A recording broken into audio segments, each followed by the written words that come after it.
اب زمزم ہے اگر آپ کو پینا چلیے، اب زمزم ہے اگر آپ کو پینا چلیے، ابن رحمت عالم کا خزینہ چلیے، ابن رحمت عالم کا خزینہ چلیے، اب زمزم ہے اگر آپ کو پینا چلیے، نہ تو لندن نہ تو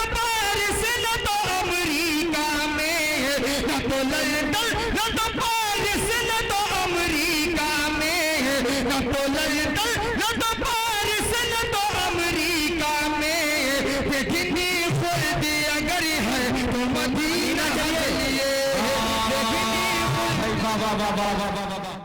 تجھے ہر جگہ امتیاز حاصل ہو، تجھے ہر جگہ امتیاز حاصل ہو، یہ میری دعا ہے تجھے اعتراض حاصل ہو۔ آئیے دوستو، بہت اچھی شاعری ہو رہی ہے، آپ لوگ بڑی محبت کے ساتھ سماعت کر رہے ہیں ماشاءاللہ۔ ادران سلم میں سے رخصت ہوں الحمدللہ۔ ایک بات میں آپ سے یہ عرض کر دوں کہ جتنے یہاں پر آئے ہوئے ہیں محفل کے اندر، یہ ایک عہد کرو، وعدہ کرو کہ اس محفل کے اندر سے اٹھ کر تبھی جائیں گے جب اس کلام سارے شعراء پڑھ چکیں گے، آخری لمحے میں جائیں گے۔ کہو انشاءاللہ، پورے لوگ انشاءاللہ۔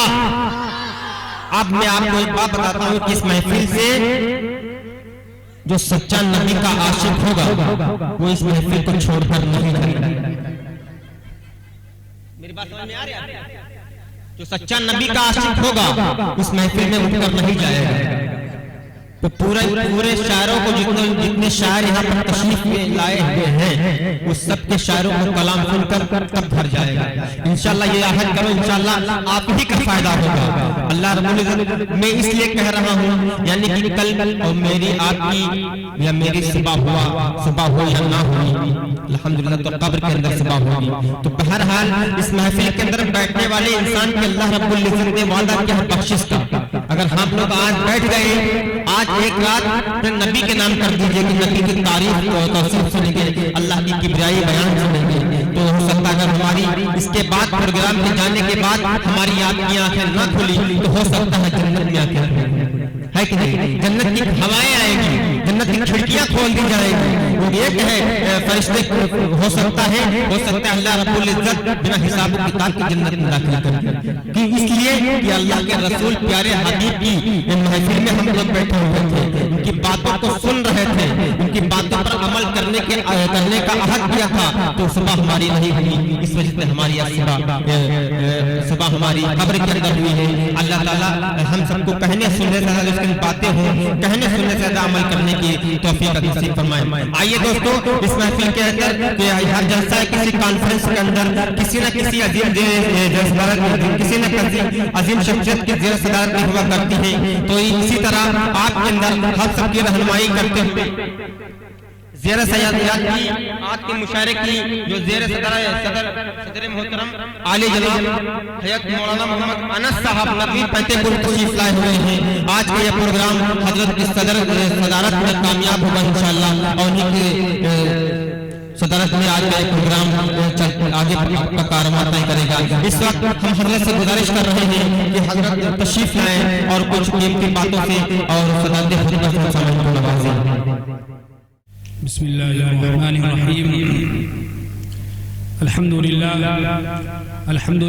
نحمده ونستعينه ونستغفره ونؤمن به ونتوكل عليه ونعوذ بالله من شرور أنفسنا ومن سيئات أعمالنا من يهده الله فلا مضل له ومن يضلل فلا هادي له ونشهد أن لا إله إلا الله وحده لا شريك له ونشهد أن سيدنا وشفيعنا وحبيبنا وسندنا ومولانا محمدا عبده ورسوله قال الله تبارك وتعالى في كلامه المجيد والفرقان الحميد فأعوذ بالله من الشيطان الرجيم بسم الله الرحمن الرحيم اقرأ باسم ربك الذي خلق الإنسان من علق اقرأ وربك الأكرم الذي علم بالقلم علم الإنسان ما لم يعلم وقال النبي صلى الله عليه وسلم طلب العلم فريضة على كل مسلم وأيضا قال إنما بعثت معلما وأيضا قال بعثت لأتمم مكارم الأخلاق أو كما قال عليه الصلاة والسلام. اللہ سے کرے دور تو تعلیم بھی فتنہ، املاک بھی، اولاد بھی، جاگیر بھی فتنہ، ناحق کے لیے اٹھے تو شمشیر بھی فتنہ، شمشیر ہی کیا نعرہ تکبیر بھی فتنہ.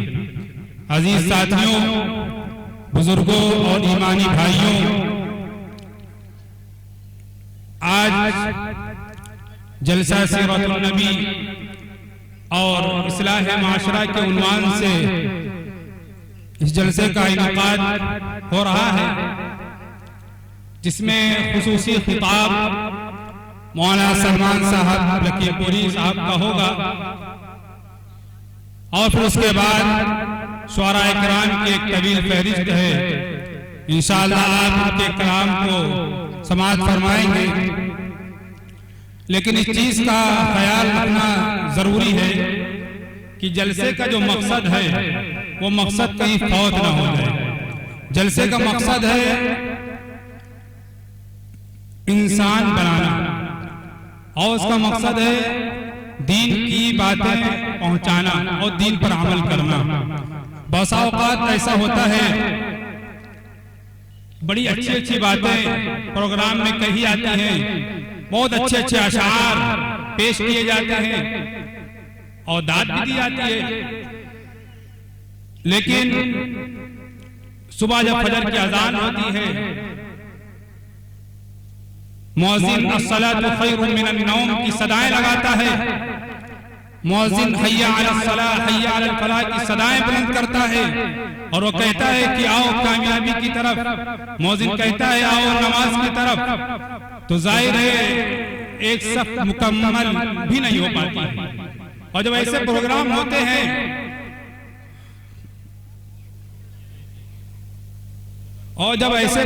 ہوتے ہیں تو وہ لوگ جو الحمدللہ ثم الحمدللہ فجر کی نماز کے پابند ہوتے ہیں، ان کی بھی نمازیں متاثر ہوتی ہیں، اور کم از کم تکبیر اولیٰ تو چھوٹ ہی جاتی ہیں. تو اگر مقصد یہ ہے کہ میٹھی باتیں سننا ہے، اشعار سننا ہے، اشعار پر داد دینا ہے، باقی ہمیں فجر کی نماز سے کوئی تعلق نہیں ہے، تو ظاہر ہے کیونکہ مجھے کہنے میں ذرا جھجک محسوس ہو رہی ہے، لیکن میں کہہ سکتا ہوں کھل کر، پھر اگر یہ مقصد ہے، اگر یہ پروگرام فجر کی نماز کو متاثر کر رہا ہے، اگر یہ پروگرام فجر کی نماز میں آپ کو سلا رہا ہے، تو ظاہر ہے یہ جلسہ ایک فتنے سے کم نہیں ہے. اس طرح بھی میں نے ایک شعر پڑھا ہے کہ ناحق کے لیے اٹھے تو شمشیر بھی فتنہ، شمشیر ہی کیا نعرہ تکبیر بھی فتنہ.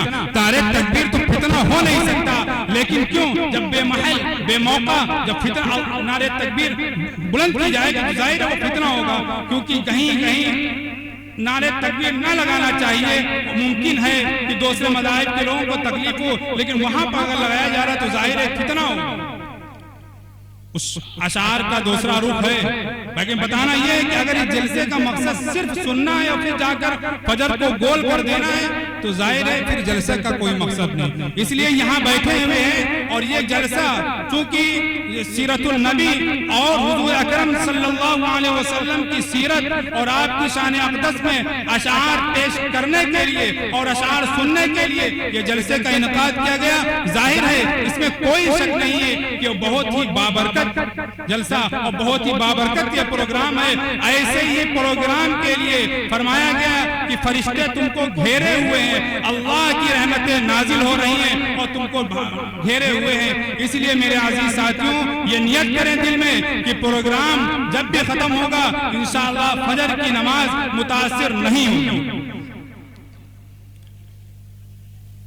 اور میں مبارکباد دیتا ہوں، بلکہ بہت یہ ایک دین کا کے تعلق سے آپ کا لگاؤ اور حضور صلی اللہ علیہ وسلم سے جو محبت کی انتہا یہ ہے کہ اتنی سخت سردی میں آپ نے اپنے نرم گداز بستروں کو چھوڑ کر یہاں تشریف لائے ہیں اشعار سننے کے لیے، اچھی باتیں سننے کے لیے، دین کی باتیں سننے کے لیے۔ خیال رہے میں اس اسٹیج سے آپ سے بتا رہا ہوں، قسم کھا کر کہہ رہا ہوں کہ اگر آپ کی نیت عمل کرنے کی ہے، آپ جذبہ اگر عشق نبی کے جذبے سے یہاں تشریف لائے ہیں تو آپ کا یہاں بیٹھنا اور یہاں سننا بھی عبادت میں شامل ہوگا اور آپ کے نام اعمال میں ثواب لکھا جائے گا۔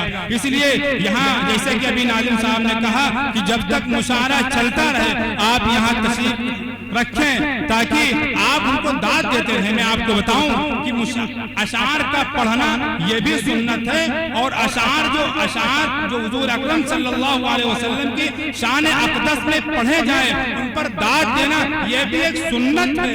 میرے عزیز ساتھیوں، حضور اکرم صلی اللہ علیہ وسلم حضرت حسان بن ثابت رضی اللہ تعالی عنہ سے فرماتے حسان اشعار پڑھو، جب حسان اشعار پڑھتے تو حضور اکرم صلی اللہ علیہ وسلم ان کو داد دیتے تھے۔ گویا کہ اشعار پر داد دینا، سبحان اللہ کہنا یہ سنت۔ اس لیے یہ بہت ہی بابرکت محفل ہے، یہاں آپ تحیہ کیجئے کہ انشاءاللہ آخر تک بیٹھنا ہے اور جو باتیں ہم سنیں گے اس پر عمل کرنے کی کوشش کریں گے۔ اللہ تعالی ہم سب کو دین پر عمل کرنے کی توفیق عطا فرمائے۔ میں نے ابھی شروع میں آپ کے سامنے جو قرآن کریم کی آیت پڑھی، اقرأ بسم ربک الذی خلق خلق الانسان من علق اقرأ وربک الاکرم الذی علم بالقلم علم الانسان ما لم یعلم۔ یہ قرآن کریم کی آیت جو ابتدائی آیات ہیں جو حضور اکرم صلی اللہ علیہ وسلم پر نبوت ملنے سے سب سے پہلے جو آیات آپ پر نازل ہوئی یہی وہ 5 آیات ہیں، اور اس آیات سے معلوم ہوتا ہے کہ اسلام میں تعلیم کی کتنی اہمیت ہے۔ میرے عزیز ساتھیوں، ذرا غور کریں کہ حضور اکرم صلی اللہ علیہ وسلم کی بعثت سے پہلے جو جزیرۃ العرب اور بلکہ پوری دنیا کا جو حال تھا وہ اتنا ہی ناپاک اور اتنا گندا تھا، وہ جو بھی گناہ ہو سکتے ہیں وہ سارے گناہ اس میں پائے جاتے تھے۔ شراب عام تھی، جوا عام تھا، لوگ اپنے گھروں میں بیٹیوں کی پیدائشوں کو منحوس سمجھتے تھے، اور اس کی وجہ سے اگر ان کے گھروں میں بیٹیوں کی پیدائش ہو جاتی تو اس کو زندہ درگور کر دیتے تھے، اس ڈر سے، اس اندیشے سے کہ کہیں اس بدنامی کے ڈر سے کہ کہیں ایسا نہ ہو کہ ہم بدنام ہو جائیں، کیونکہ یہ لڑکی کہیں دوسری جگہ جائے گی اور اس کے ساتھ اس کی شادی ہوگی، وہ ہمارا داماد بنے گا، ہم اس کے سسر بنیں گے۔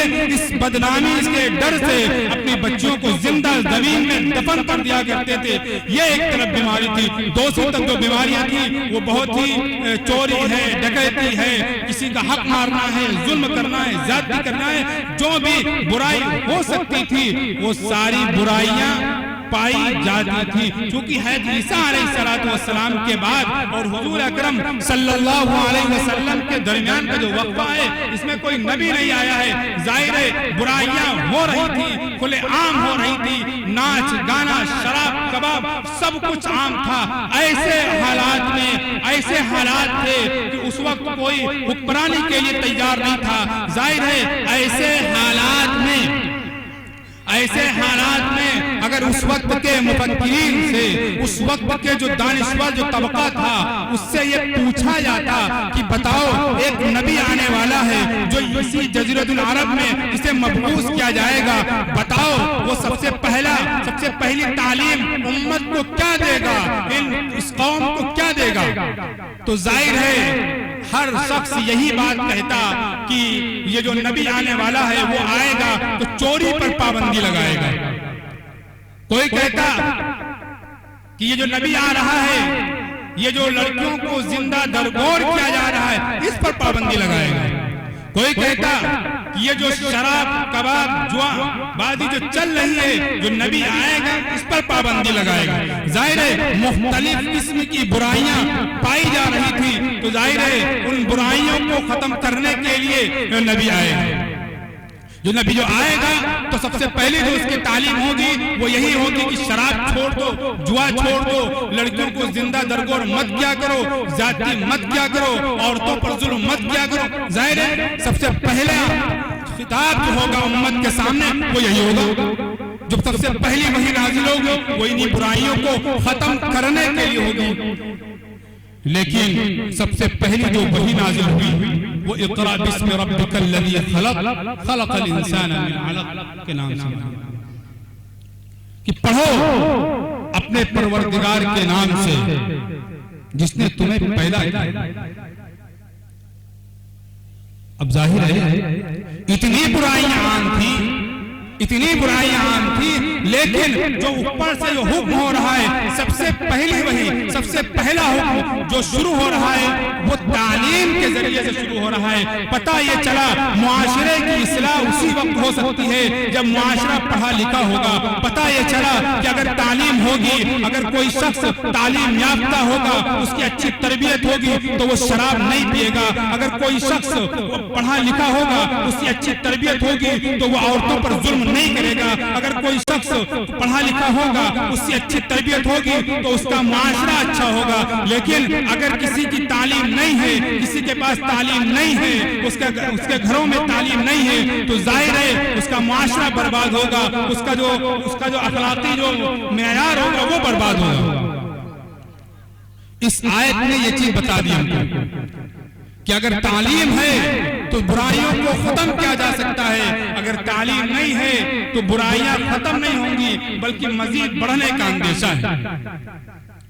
اب فرمایا اقرأ باسم ربک الذی خلق، پڑھو اپنے پروردگار کے نام سے جس نے تمہیں پیدا کیا۔ اب سوال یہ پیدا ہوتا ہے کیا پڑھا جائے؟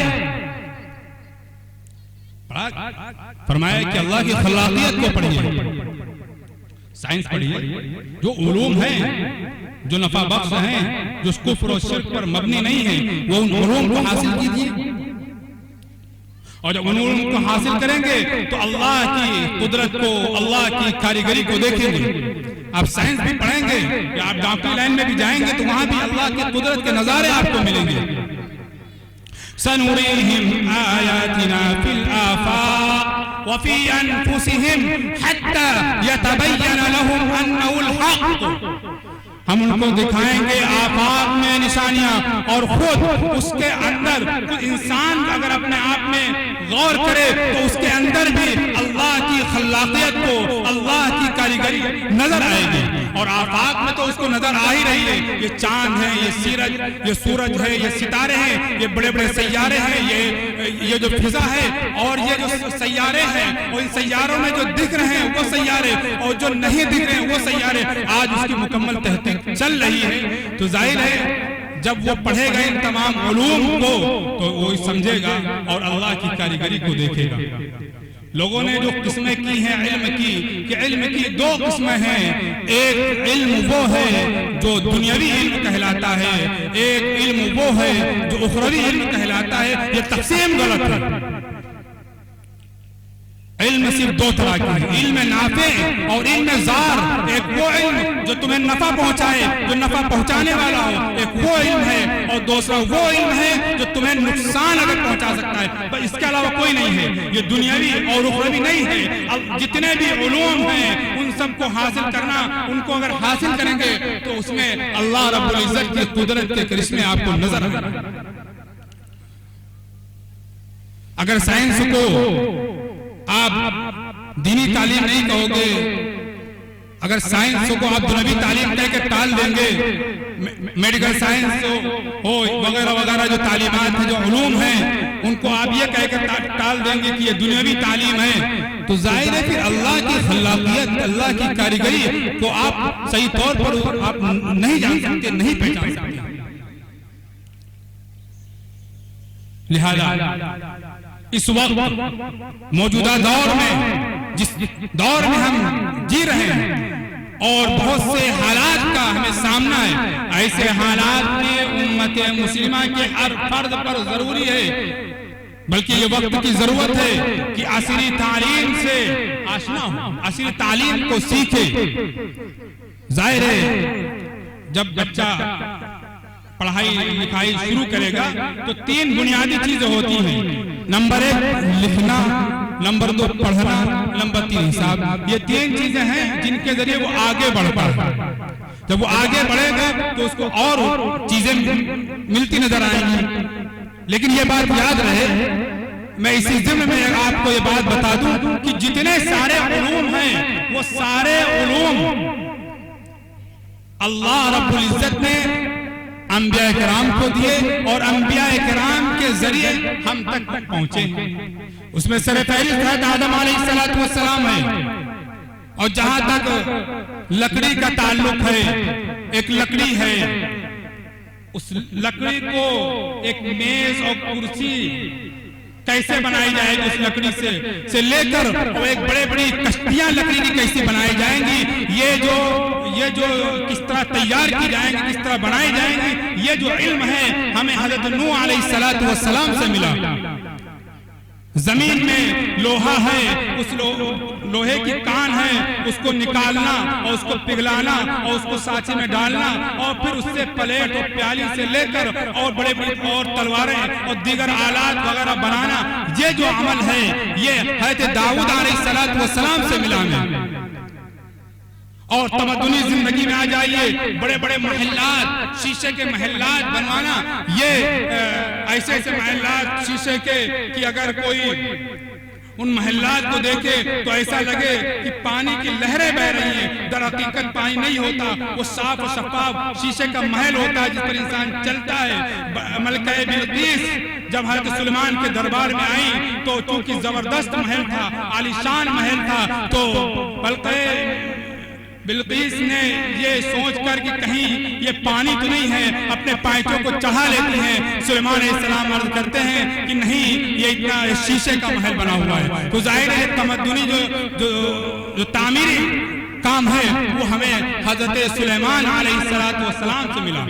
اور موجودہ دور کے جو بھی علوم ہیں، حضور اکرم صلی اللہ علیہ وسلم کی جو مدینہ المنورہ میں ایک ظاہراً ایک معمولی سی یونیورسٹی تھی جس میں کھجور کے ستون تھے، پتوں کی چھت تھی، کچی فرش تھی، وہ معمولی سی یونیورسٹی دیکھنے میں لگ رہی تھی. در حقیقت وہ اعلیٰ یونیورسٹی تھی. حضور اکرم صلی اللہ علیہ وسلم کی اس اعلیٰ اور مدینہ المنورہ کی اس اعلیٰ یونیورسٹی میں حضور صلی اللہ علیہ وسلم صحابہ کرام کو ہر طرح کے علوم سے آشنا کر رہے تھے اور وہاں افراد تیار کر رہے تھے. اور اسی یونیورسٹی سے حضرت ابوبکر صدیق رضی اللہ تعالیٰ عنہ فارغ ہوئے. اسی یونیورسٹی سے حضرت عمر فاروق رضی اللہ تعالیٰ عنہ فارغ ہوئے. اسی یونیورسٹی وہ عمر فاروق جو بچپن میں بکریاں چرایا کرتے تھے، جن کے کچھ بکریاں چراتے تھے پہاڑوں پر، لیکن جب یونیورسٹی میں آئے تو ان کو عمر فاروق بنا دیا. اسی یونیورسٹی سے حضرت عثمان رضی اللہ تعالیٰ عنہ فارغ ہوئے. اسی حضور اکرم صلی اللہ علیہ وسلم کی یونیورسٹی سے حضرت علی رضی اللہ تعالیٰ عنہ، سعد بن وقاص رضی اللہ تعالیٰ عنہ اور عبیدہ بن جراح رضی اللہ تعالیٰ عنہ اور خالد بن سیف رضی اللہ تعالیٰ عنہ وغیرہ وغیرہ صحابہ کرام کی پوری جماعت اسی یونیورسٹی سے فارغ ہوئی. وہ یونیورسٹی ظاہراً ایسی تھی کہ لگ رہا تھا بہت ہی معمولی سی یونیورسٹی ہے. چھت پتوں کی تھی، زمین کچی تھی، ستون جو تھے وہ کھجور کے تنے سے لگے ہوئے تھے. لیکن وہاں جو تعلیم ہو رہی تھی، اس تعلیم میں جو افراد تیار ہو رہے تھے وہ کسی صوبے کے لیے، کسی علاقے کے لیے نہیں تھے، بلکہ پوری دنیا کے لیے تھے. وہاں سے وہ نکلے، وہ ہندوستان بھی گئے اور دیگر ممالک میں بھی گئے اور کہیں جا کر وہیں کہیں چیف جسٹس بن رہے ہیں، کہیں اعلیٰ سے اعلیٰ عہدے ان کو مل رہے ہیں. وہ سب حضور اکرم صلی اللہ علیہ وسلم کی یونیورسٹی سے تعلیم یافتہ ہیں. تو کون کہتا ہے کیا حضور صلی اللہ علیہ وسلم کی یونیورسٹی میں میڈیکل سائنس نہیں تھی؟ کیا حضور صلی اللہ علیہ وسلم کی یونیورسٹی میں سائنس نہیں سکھائی جاتی تھی؟ ضرور سکھائی جاتی تھی. وہاں ایک طرف تو حدیث میں، فقہ میں اور تفسیر میں ماہر بنایا جاتا تھا، تو دوسری طرف ان چیزوں میں بھی ماہر بنایا جاتا تھا. حدیث پاک میں میڈیکل سائنس کا مکمل ایک چیپٹر ہے، ایک باب ہے جو مکمل طور سے پڑھایا جاتا ہے. کیا کھانا ہے، کیا پینا ہے، کس طرح پانی کھڑے ہو کر پینا ہے یا بیٹھ کر پینا ہے، یا کون سی غذا کھانی ہے، پیٹ بھر کر کھانی ہے یا کم کھانی ہے، کس طرح ہمیں بولنا ہے، ہمیں بیت الخلا جانا ہے تو وہاں بیت الخلا میں تھوکنا ہے یا نہیں تھوکنا ہے، وہاں تھوکنے سے منع کیوں کیا گیا، یہ ساری چیزیں حدیث میں بھی اور ڈاکٹر بھی بتا رہے ہیں. تو وہاں ہر طرح کے علوم تھے. لہذا ضرورت اس بات کی ہے کہ ہمیں عصری تعلیم ضرور حاصل کرے، اور عصری تعلیم میں جو بنیادی چیزیں ہیں ان کو ظاہر ہے ان کو تو حاصل کرنا ہی کرنا ہے. مثلا صوبے کا، گاؤں کا، تحصیل کا، ملک کے بارے میں، ملک کے وزیر اعظم کے بارے میں، صوبے کے وزیر اعلیٰ کے بارے میں، ڈی ایم کے بارے میں، اور جو قانون ملے ہیں، جو ہمارا رائٹ ہے، جو ہمارے حقوق ہیں، ان حقوقوں کے بارے میں ہمیں معلوم ہونا چاہیے. مثلا ٹریفک کا نظام ہے، اب ظاہر ہے جس کے پاس گاڑی ہوگی اس کے لیے لازم ہوگا کہ وہ ٹریفک کے نظام کو سیکھے. اگر وہ نہیں سیکھے گا تو ظاہر ہے اس کو نہیں معلوم ہے کہ گاڑی دائیں چلائیں یا بائیں چلائیں، اسے نہیں معلوم ہے کون سی لائٹ کب جلے گی، تو ظاہر ہے وہ کسی کو ٹکر مارے گا یا کوئی اس کو ٹکر مارے گا یا کہیں آگے چل کر اس کا چالان ہوگا. تو اگر اس کو اصول نہیں معلوم ہے، ضوابط نہیں معلوم ہے تو وہ آگے پھنسے گا. تو یہ تو بنیادی چیز ہے، اسے معلوم ہونا چاہیے.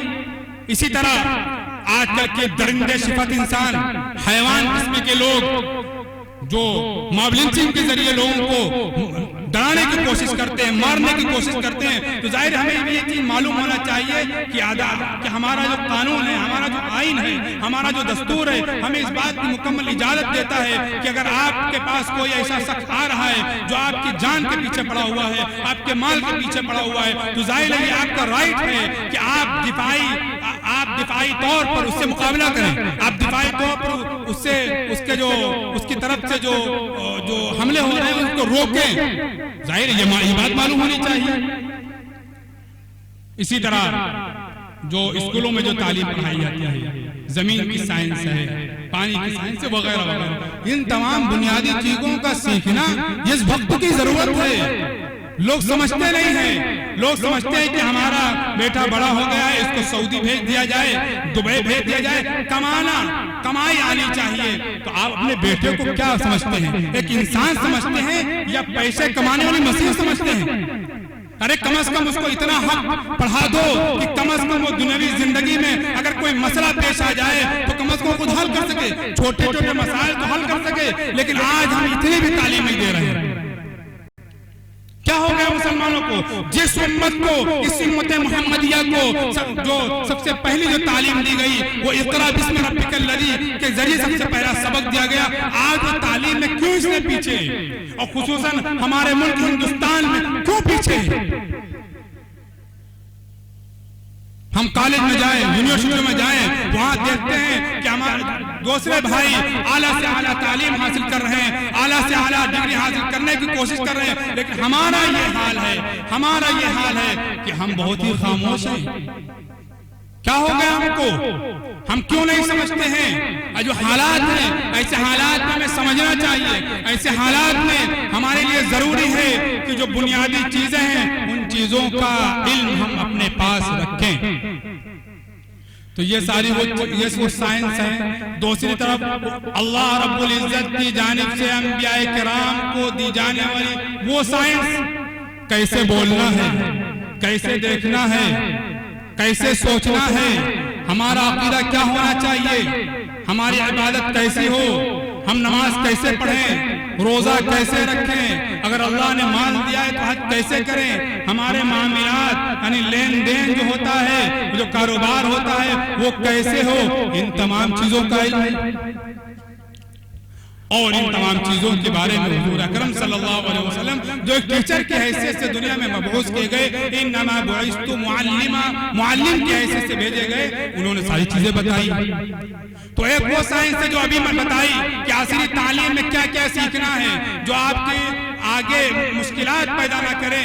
وہ چیزیں تو سیکھنا ہی سیکھنا ہے، لیکن اس سے زیادہ اعلیٰ، اس سے زیادہ اہم، اس سے زیادہ ارقہ جو چیز ہیں وہ دین کی بنیادی تعلیم ہے. طلب العلم فریضہ علی کل مسلم.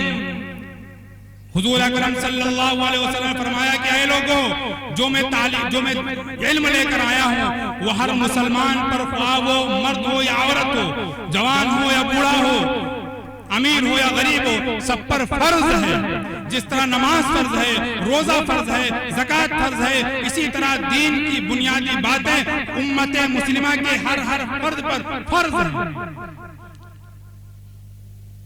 اب وہ بنیادی باتیں ہیں کیا؟ ان میں سب سے پہلے جو چیز ہے وہ عقائد کے تعلق سے. عقائد ہمارے صحیح ہونے چاہیے، اور ان میں بھی 3 چیزیں: توحید، رسالت، آخرت، جس میں ہمیں مضبوط ہونا ہے. اور اس کے بعد جو روز مرہ پیش آنے والے جو مسائل ہیں، شرعی مسائل ہیں. غسل کے واجبات کتنے ہیں، فرائض کتنے ہیں، وضو کے فرائض کتنے ہیں، اور اس کے ساتھ ساتھ نماز کا کیا طریقہ ہے، روزہ رکھنے کے کیا احکام ہیں. موٹے موٹے مسائل روزے کے تعلق سے. اگر اللہ نے ہمیں مال دیا ہے تو ہمیں زکوٰۃ اس کی کس طرح ادا کرنی ہے، اس کے موٹے موٹے مسائل. اگر اللہ نے ہمیں مال دیا ہے تو ہمیں حج کس طرح کرنا ہے، اس کے تعلق سے موٹے موٹے مسائل. اور اگر ہم کسی شعبوں میں ہیں، مثال کے طور پر ہم تجارت کر رہے ہیں یا کسانی کر رہے ہیں یا کسی بھی شعبے میں ہیں، تو اس شعبے کے کیا مسائل ہیں، ان مسائل کا سیکھنا اور اس کے مطابق عمل کرنا امت مسلمہ کی ہر فرد پر ضروری ہے. ضروری ہے چیزیں، یہ بنیادی چیزیں ہیں. یہ بنیادی چیزیں ہیں کہ آپ پر یہ فرض کی گئی ہیں. لیکن افسوس اور صد افسوس، اگر یہ طبقہ اصلی تعلیم پہ لگا ہوا ہے تو دین سے کوسوں دور. ظاہر ہے اصلی تعلیم جن کے پاس ہے اور ان کے پاس دین کی بنیادی تعلیم نہیں ہے، تو میرے عزیز ساتھیوں، وہ پھر جو بچہ جو انگریزی تعلیم جو حاصل کر رہا ہے لیکن اس نے قرآن کا علم حاصل نہیں کیا، عقیدے کا علم حاصل نہیں کیا، اور دین کی بنیادی باتیں اس نے نہیں سیکھی، تو میرے عزیز ساتھیوں یاد رکھو وہ بچہ نہیں ہے، وہ خون کا لوتھڑا ہے، ایک ہڈی کا ڈھانچہ ہے جو چل پھر رہا ہے. علم وہ جوہر ہے، وہ زیور ہے جو انسان کو عطا کی گئی. کسی گدھے کو، کسی گھوڑے کو، کسی گائے کو، کسی بیل کو، کسی بکری کو کسی یونیورسٹی میں، کالج میں داخلہ نہیں دلایا جاتا، اور نہ ان کا داخلہ ہوتا ہے. کیوں؟ کیونکہ جانور کی ذمہ داری نہیں ہے کہ علم حاصل کرے. انسان کی ذمہ داری ہے کہ علم حاصل کرے، کیونکہ انسان جب علم حاصل کرے گا تو اس کے اخلاق اچھے ہوں گے، اس کے معاملات اچھے ہوں گے، پھر وہ چوری نہیں کرے گا، وہ شراب نہیں پیے گا، وہ گالیاں نہیں دے گا. اسی لیے اے لوگوں، اپنے بچوں کو قرآن کی تعلیم ضرور دلائیں. اور سب سے ابتدائی مرحلوں میں اپنے بچے کو جب کسی کالج میں یا کسی یونیورسٹی میں داخلہ دلائیں تو اس سے پہلے سب سے پہلے قرآن کریم کی تعلیم دلوائیں. ABCD کا رٹا مت لگوائیں، سب سے پہلے قرآن کی تعلیم دلائیں، اور اس کے ساتھ ساتھ اسلامی عقائد کے تعلق سے جو باتیں ہیں وہ ان کو بتائی جائیں. حضور اکرم صلی اللہ علیہ وسلم کی سیرت بتائی جائے. پھر اس کے بعد ہم ان کو ڈاکٹر بنا رہے ہیں، انجینئر بنا رہے ہیں، اعلیٰ سے اعلیٰ ان کو تعلیم دلوانا چاہے. مبارک ہو، ضرور بنائیے. وقت کی ضرورت ہے، مسلمانوں کی ضرورت ہے کہ کوئی بچہ آئے اور اصلی تعلیم میں آگے بڑھے اور اعلیٰ سے اعلیٰ تعلیم حاصل کرے. بہت خوشی کی بات ہے، لیکن اس تعلیم کے ساتھ ساتھ ضروری ہے کہ وہ دین کی باتیں سیکھے. لہذا میرے عزیز ساتھیوں، چونکہ اب وقت بھی کافی ہو گیا ہے، اس لیے اپنی بات کو مختصر کرتے ہوئے 5 منٹ میں خلاصہ کلام بتاتے ہوئے یہ بات عرض کرتا ہوں کہ عصری تعلیم تو ضروری ہے، اور اس پہ جو بنیادی چیزیں جو میں نے بتائی وہ بھی ضروری ہیں. اس کے ساتھ ساتھ دینی تعلیم بھی حاصل کریں اور اپنے اخلاق کو، اپنے معاملات کو